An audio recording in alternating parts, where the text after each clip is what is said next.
Welcome students. इस video में मैं वेस्ट बंगाल काउंसिल के क्लास 11 साइंस मैथमेटिक्स के एनुअल एग्जामिनेशन 2020 का जो क्वेश्चन है उसको मैं सॉल्व करूंगा एमसीक्यू को। ओके, जो ग्रुप ए होता है इसमें 10 एमसीक्यू हमें सॉल्व करना पड़ता है, तो मैं इसको यहाँ पे सॉल्व करूँगा। तो पहला एमसीक्यू यहाँ पे देखें, if n A equal to P and n B equal to Q, यानी सेट ए में अगर पी एलिमेंट है और सेट बी में अगर क्यू एलिमेंट है, then the total number of relations from B to A is, तो set B से सेट ए में टोटल कितने रिलेशन होंगे। तो देखिए, जब भी हमें दो सेट दिया रहता है और दोनों सेट का नंबर ऑफ एलिमेंट दिया होता है, तो उसमें टोटल नंबर ऑफ रिलेशन जो होता है वो हमें देखना होगा कि किस सेट से किस सेट में जा रहा है। बी से ए के तरफ टोटल रिलेशन कितना होगा, तो वो होगा 2 to the power number of element of B और power number of element of A. ठीक है, तो यहाँ पे 2 टू द पावर बी में कितना एलिमेंट क्यू है, तो 2 टू द पावर क्यू होगा, उसके बाद उसका पावर होगा number of element of A, set ए यानी पी, यानी 2 टू द पावर क्यू और इसका पावर होगा पी। तो ये होगा हमारा करेक्ट आंसर। ठीक है, इसी तरह पी और क्यू की जगह कुछ और नंबर अगर कुछ और होता है तो उसी हिसाब से होगा। ठीक है, तो 2 to the power Q whole to the power P, ये होगा इसका आंसर। तो ये होगा इसका correct option, 2 to the power Q into P. अगला क्वेश्चन है, if omega be the imaginary cube root of unity, then the value of omega to the power 3n plus omega to the power 3n plus 1 plus omega to the power 3n plus 2 where n belongs to set of natural number is. तो अगर omega जो है वो unity का cube root है, imaginary cube root है, complex number से ये क्वेश्चन है, तो इसका वैल्यू क्या होगा। ठीक है, तो स्टूडेंट हमें जैसा पता है ओमेगा जो है ये यूनिटी का क्यूब रूट है, तो ओमेगा क्यूब इक्वल टू 1 होता है और 1 plus omega plus omega square equal to होता है ये 0 होता है। ये दोनों में याद रखना, इसी को यूज़ करके हम इसको बनाएंगे। तो ये है इसका वैल्यू क्या होगा, तो देखिए इसको हम पहले तोड़ लेंगे, omega to the power 3n plus omega to the power, इसको हम तोड़ेंगे तो omega to the power 3n into omega to the power 1 होगा, तो 1 नहीं लिखना, ओमेगा इंटू ओमेगा हो जाएगा प्लस, इसको तोड़ेंगे तो omega to the power 3n into omega to the power 2 यानी ओमेगा स्क्वायर होगा। ठीक है, अब देखिए सभी में omega to the power 3n है, तो इसको हम लोग यहाँ कॉमन ले लेंगे, omega to the power 3n, तो यहाँ पर बचेगा 1 प्लस यहाँ पे ओमेगा स्क्वायर। अब ये हो गया omega to the power 3n into 1 plus omega square क्या होता है, ये होता है 0, तो इंटू यहाँ पे इसका वैल्यू हो जाएगा 0, तो 0 into omega to the power 3n यानी ये हो जाएगा अल्टीमेटली 0 हो जाएगा, तो ऑप्शन ए करेक्ट होगा। ठीक है, तो ऑप्शन ए करेक्ट होगा। उसके बाद नेक्स्ट क्वेश्चन है, the number of diagonals of A polygon of 20 sides is. एक पॉलीगन है तो उसका अगर 20 साइड है तो उसमें टोटल डायगोनल कितना होगा।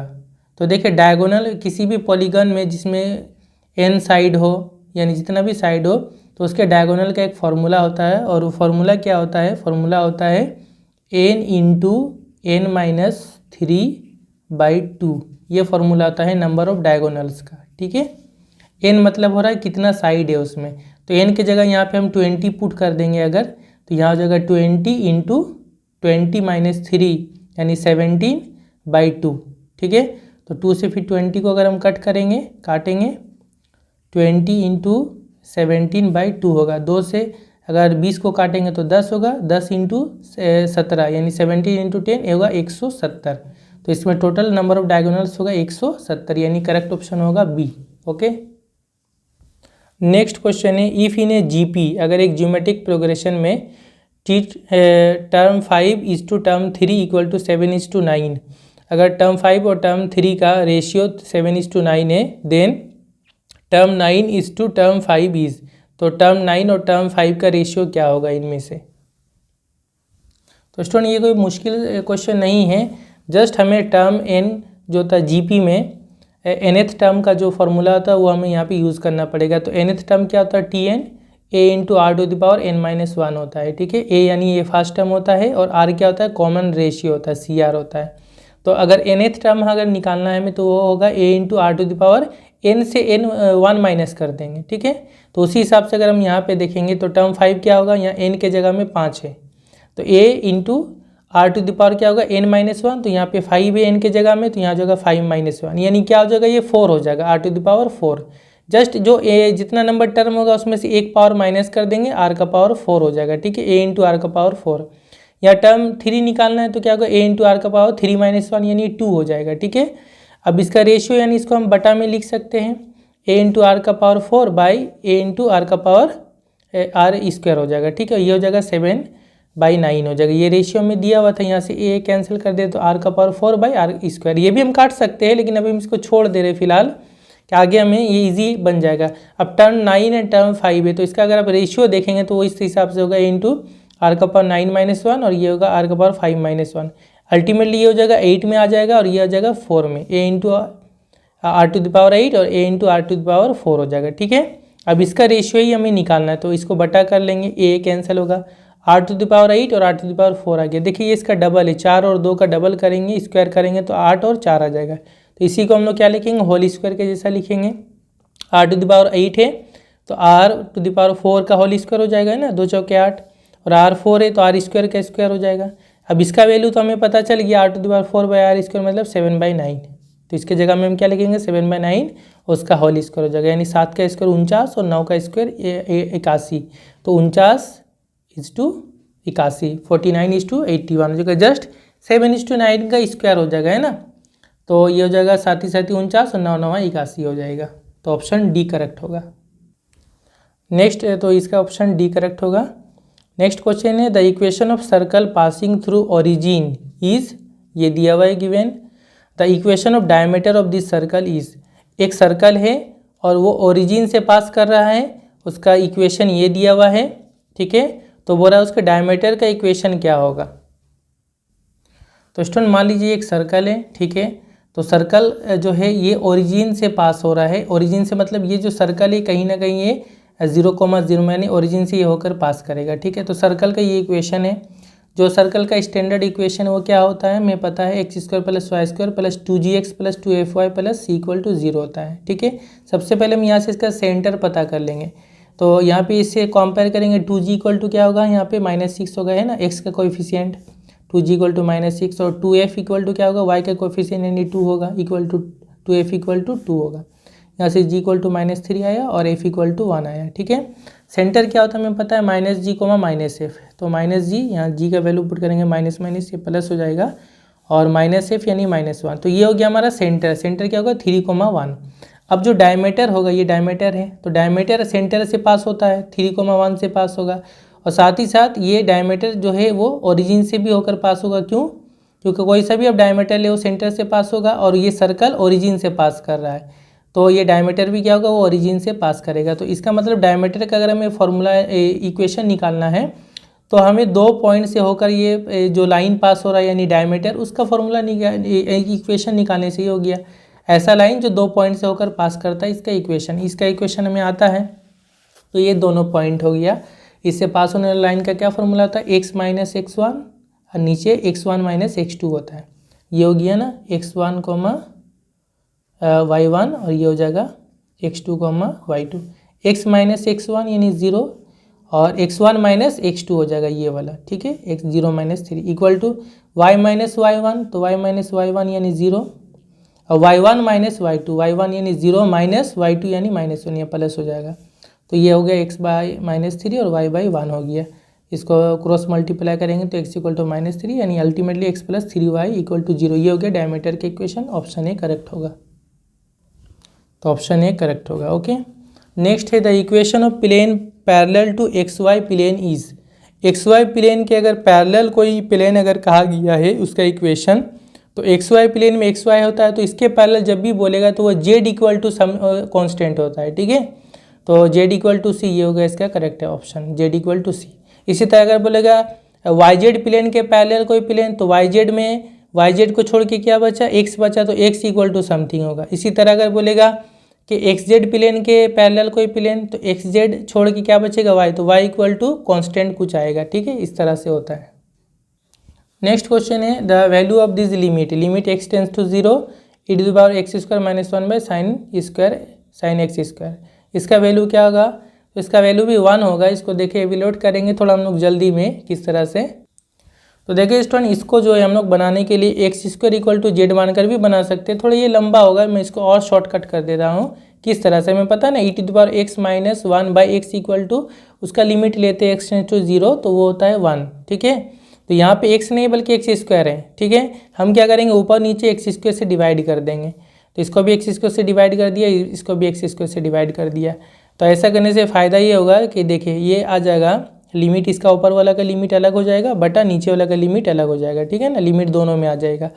अब यहाँ पे ध्यान दें कि यहाँ पे e to the power x minus 1/x का हमें पता है वो 1 होता है, लेकिन यहाँ पे एक्स स्क्वायर है ना, तो फिर हम उसी तरह से लिमिट को चेंज करेंगे।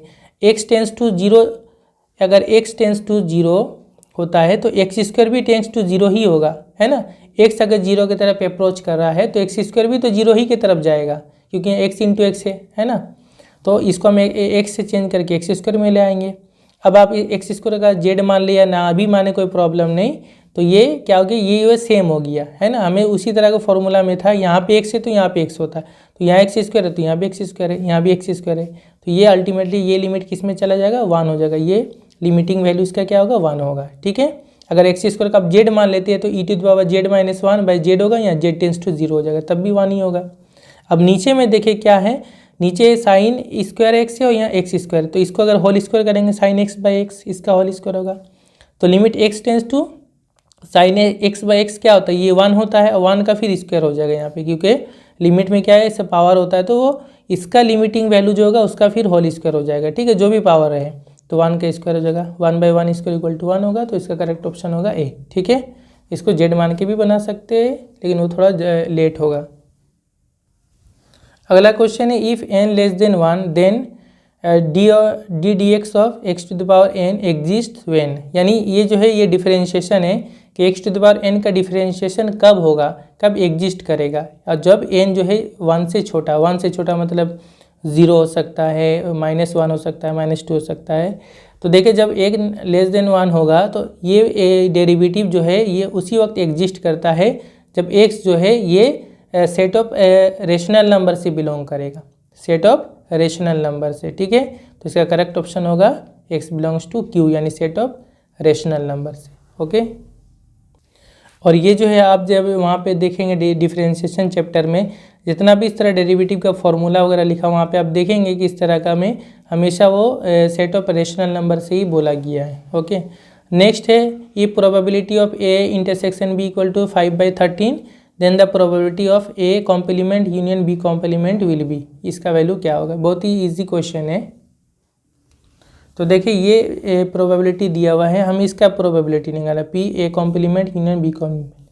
तो ये क्या होता है, a complement union b complement, आप देखेंगे डी मॉर्गन्स लॉ में, तो a इंटरसेक्शन b का होल का कॉम्प्लीमेंट इक्वल टू दिस होता है, तो इसको हम इस तरह से लिख सकते हैं। ठीक है, इसका probability a intersection b complement, क्योंकि a इंटरसेक्शन b कॉम्प्लीमेंट मतलब ही होता है a complement union b complement. अब दोनों तरफ प्रोबेबिलिटी लगा देंगे तो इस तरह से आ जाएगा। अब p of a intersection b complement मतलब क्या हो गया कि 1 minus p of a intersection b, यानी कॉम्प्लीमेंट जो होता है वो क्या होता है, आप अगर उसको ई करेंगे तो यूनिवर्सल सेट से इसको माइनस करने से आता है। तो प्रोबेबिलिटी में क्या होता है कि 1 माइनस, अगर किसी कॉम्प्लीमेंट निकालना है, यानी अगर p ऑफ a कॉम्प्लीमेंट निकालना है आपको प्रोबेबिलिटी, तो ये होता है 1 माइनस p ऑफ a, यानी a कॉम्प्लीमेंट का प्रोबेबिलिटी बराबर क्या होता है 1 माइनस a का प्रोबेबिलिटी। ठीक है, सेट उस हिसाब से। तो इसी तरह से इसका कॉम्प्लीमेंट का प्रोबेबिलिटी मतलब 1 minus p of a intersection b का प्रोबेबिलिटी। ठीक है, अब ये वैल्यू दिया हुआ है 5/13, तो 1 माइनस 5/13, इसको करेंगे तो ये 8/13, यानी ऑप्शन सी करेक्ट होगा। यानी ये जो लास्ट क्वेश्चन ये थोड़ा सा लॉन्ग क्वेश्चन है।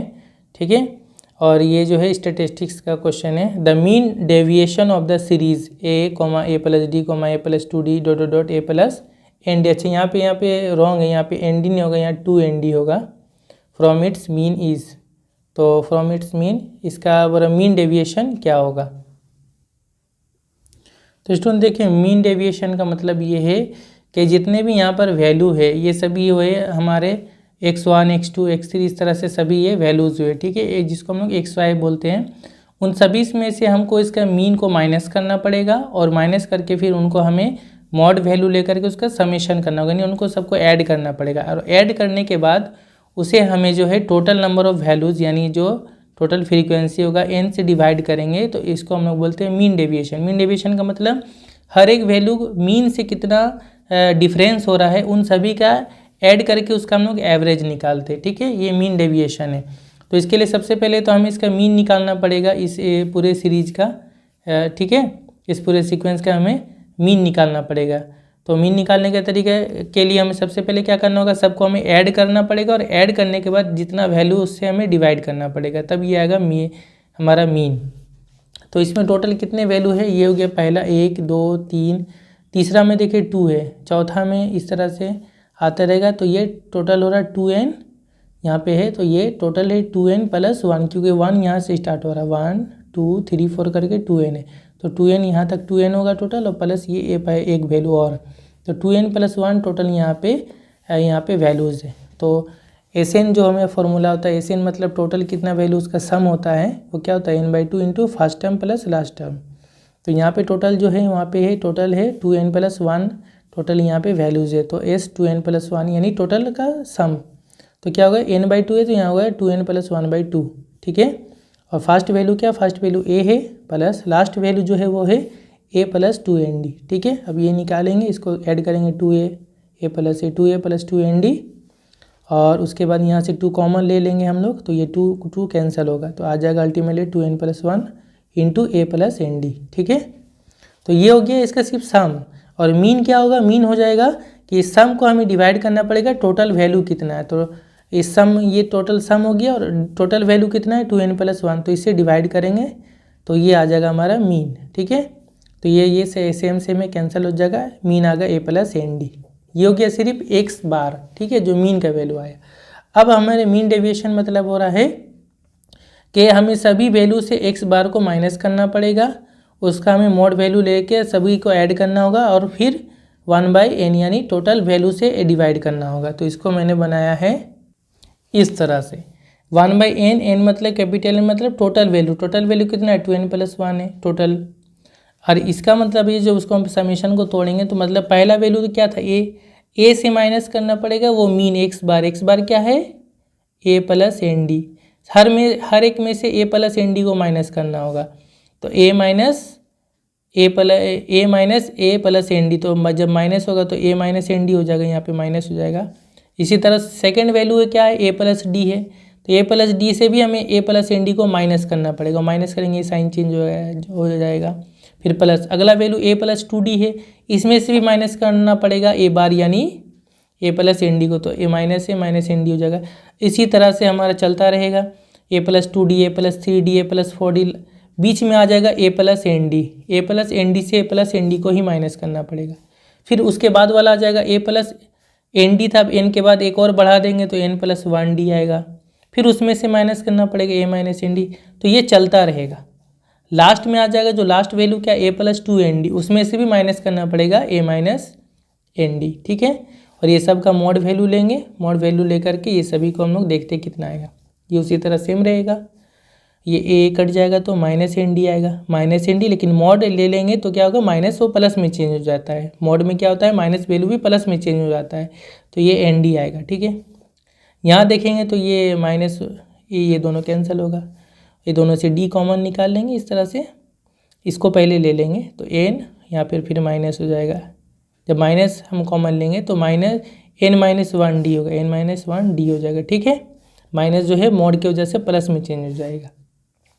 अगला इसी तरह a कैंसिल होगा, n - 2d होगा, इसी तरह करते करते आएगा लास्ट में d आएगा, इससे पहले वाला d आएगा, और ये सभी कैंसिल हो जाएगा a nd, यहाँ पे 0 आ जाएगा। फिर यहाँ पर a कैंसिल होगा, इधर से इधर माइनस होगा, तो यहाँ पे देखेंगे अगर आप इस चीज़ को माइनस करके तो यहाँ d आएगा, फिर अगला वाला 2d आएगा, फिर 3d आएगा, ऐसे करते करते लास्ट में जो आएगा वो आ जाएगा 2nd से nd माइनस करेंगे nd आएगा। यहाँ पे ध्यान दे 2 बार सेम चीज़ रिपीट हो रहा है, nd उससे एक कम होगा n - 1d, उससे कम होगा n - 2d, इस तरह कम होते होते d और लास्ट में 0, फिर 0 के बाद जैसे ये d था इसके बाद फिर d आएगा, इससे पहले 2d था यहाँ 2d आएगा, इससे पहले 3d था यहाँ 3d आएगा। मैंने एक मरतबा वो ऊपर माने ज़्यादा से कम होते जा रहा है, 0 पे आ गया, फिर 0 से बढ़ते जा रहा है, D 2D 3D 4D dot dot dot करते करते ND। ठीक है, तो ये सभी जो है सब जो है 2 बार रिपीट हो रहा है। D 2 बार आएगा तो 2D हो जाएगा, 2D 2 मरतबा आएगा 4D हो जाएगा, 3D 2 मरतबा आएगा। तो सब में से अगर आप देखेंगे 2D सब में कॉमन आएगा, 2D सब में कॉमन आएगा, तो हम सबसे 2D को कॉमन ले लेंगे बाहर, तो वहाँ पे आ जाएगा D 2D, वहाँ से 2D कॉमन लेंगे तो 1 हो जाएगा। 4D में से 2D कॉमन ले लेंगे तो 2 आएगा, 3 आएगा, ऐसे करते करते लास्ट में ND कितना हो जाएगा, यानी फर्स्ट और लास्ट ऐड हो जाएगा, तो 2ND होगा, 2D कॉमन लेंगे तो N हो जाएगा। तो ये आ गया 2D/2n+1, और इसका फॉर्मूला में पता है 1 + 2 + 3 dot dot dot n, n × n+1/2, 2 cancel होगा, तो D × n × n+1/2n+1 option C correct होगा। ये सबसे ज़्यादा लेंथी है, 1 मार्क्स के लिए इतना बड़ा नहीं होना चाहिए था, लेकिन दे दिया है तो फिर क्या कर सकते हैं। तो ये हमारा हो गया solve MCQ। Okay, next video में मैं आगे फिर MCQ वगैरह सॉल्व करूँगा। ओके, और आगे के भी प्रीवियस क्वेश्चंस को भी मैं सॉल्व करूँगा। Thank you very much for watching. जो मैं इसका नोट है मैं PDF दे दूँगा डिस्क्रिप्शन में।